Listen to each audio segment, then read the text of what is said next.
Hey guys, what's up? It's me, Jonathan, and welcome back to Money Talks, where we want to offer you financial information, meet you where you are financially, to give you information that will help you stick to your budget, manage to pay off debt, and begin to save on your path to building wealth. Today, or today's video, I'm going to talk about two separate topics. Number one, I'm going to cover the stimulus check updates, but then number two, I ask you to stick with me through the video to the end as I will give my thoughts on the current state of what's going on since the George Floyd death. As far as if this is your first time joining me on the channel, feel free to stick around and take in and even leave a comment on your thoughts. As far as the stimulus check updates, Congress is now in session, and it's expected that they will be looking to revise the bill that was passed by the House.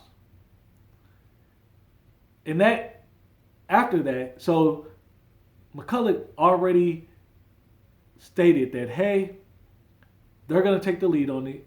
And what that means is they're going to redraft the bill, send it back to the Democrats for revoting.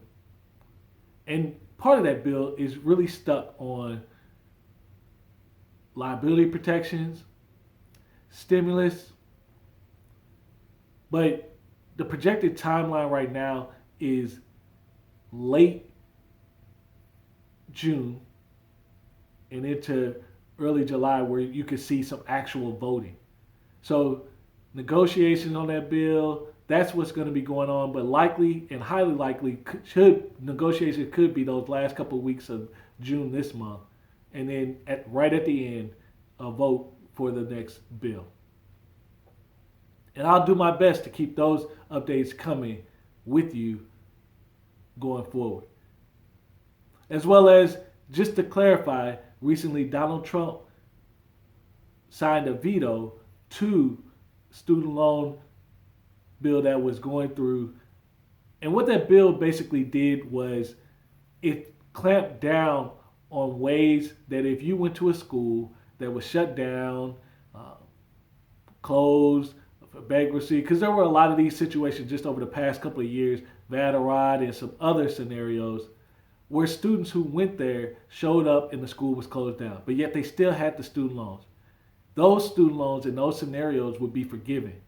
And by vetoing this bill that was sent, Donald Trump kept that opportunity open. Because DeVos really looked at an opportunity with streamlining, as she would say, that process, and it would result in more revenue and dollars for the government. So that was actually a good thing, that should you go to a school, shuts down, you're unable to complete, due to a situation beyond your control, you won't be responsible for the student loans in that scenario. As I do want to turn your attention to what's going on into this current state of affairs. And I've had a couple different times and a little bit of time over this past weekend to kind of process what's going on. A lot of you just getting to know me because I just came on YouTube.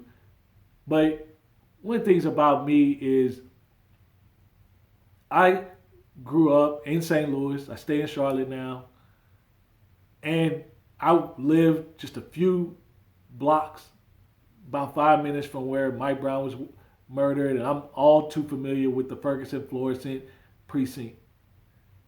And when you think about this scenario and you look at the rage and you look at the actions that are taking place and the anger, you have to understand that no matter who the person is and no matter what you're seeing on TV, the killings trigger everyone, not just people of the African American community. I would say they would be heightened, but all different pieces of community. But in the black community, it's a little bit different. It triggers you because I, even to this day, driving in my car, I'm uneasy if a cop pulls behind me. My plates are straight now. Registration is current now. Current insurance, clean driving record. No reason to second guess myself, but I do.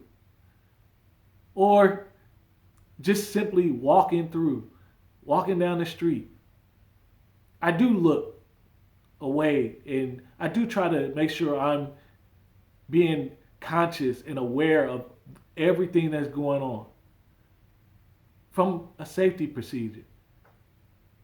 And one of the reasons why I got so impassioned about financial wellness and helping people really gain control of their money is because I thought if I could get control of my money, that would solve all my problems.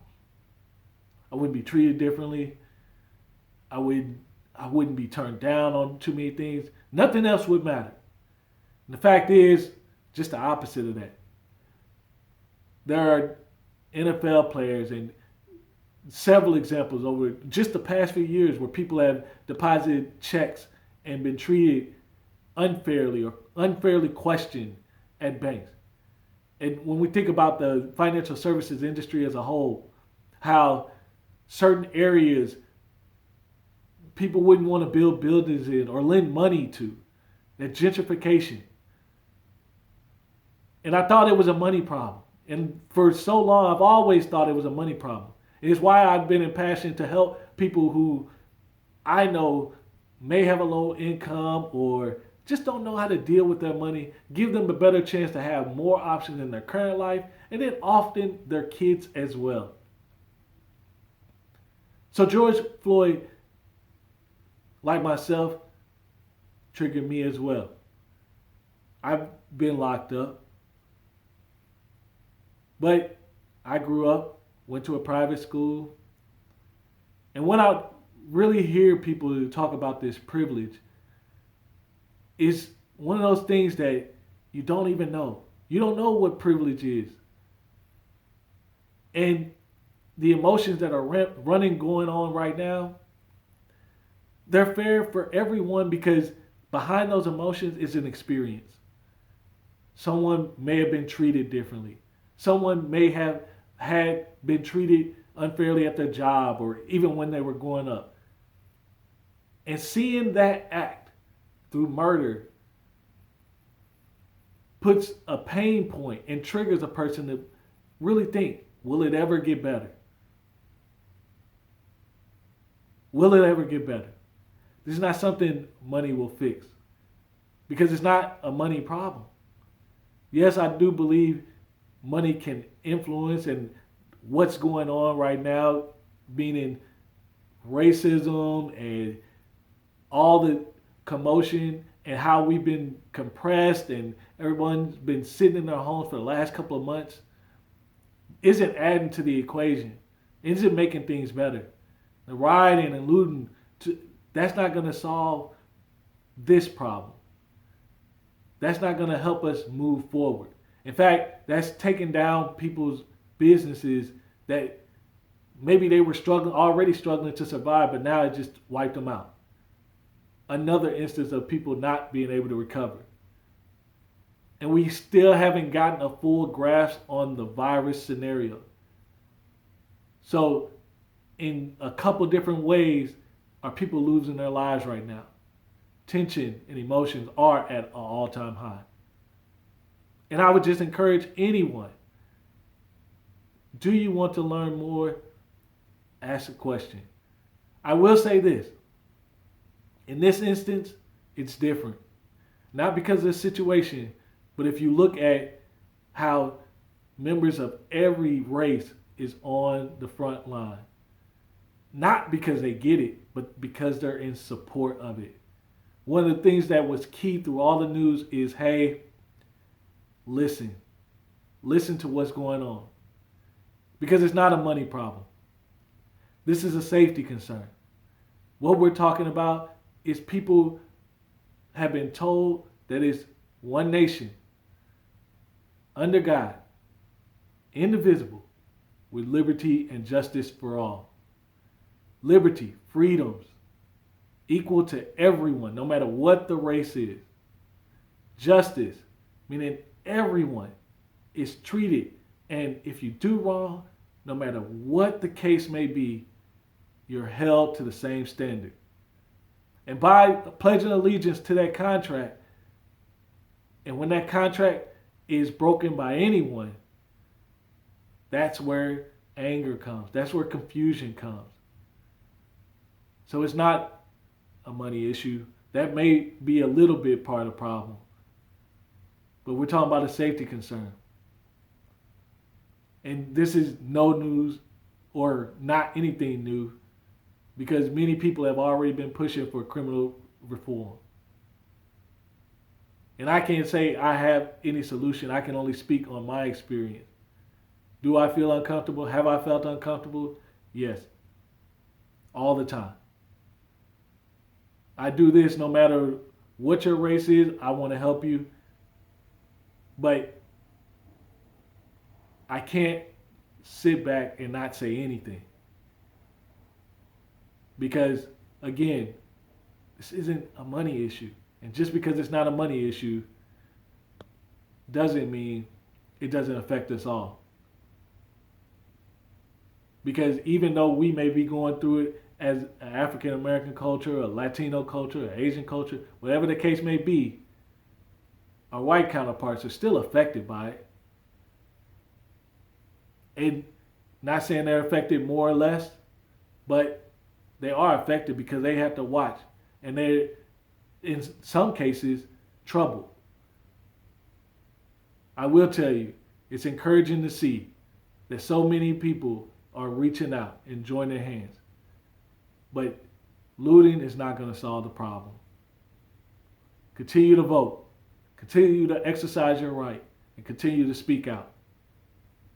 And I'd encourage you, it's okay if people are emotional. Everyone's gone through different things. And like I tell my wife, your feelings are valid. I'll never discredit another's feelings. But now is not the time for rage. And for me, I'm more, what can we do? What solutions? How can we move this forward? How can we begin to turn the tide? And I encourage you to do the same. Continue to feel your feelings. Continue to speak out. And continue to educate those around you. Thank you, guys. And I'll see you in the next video.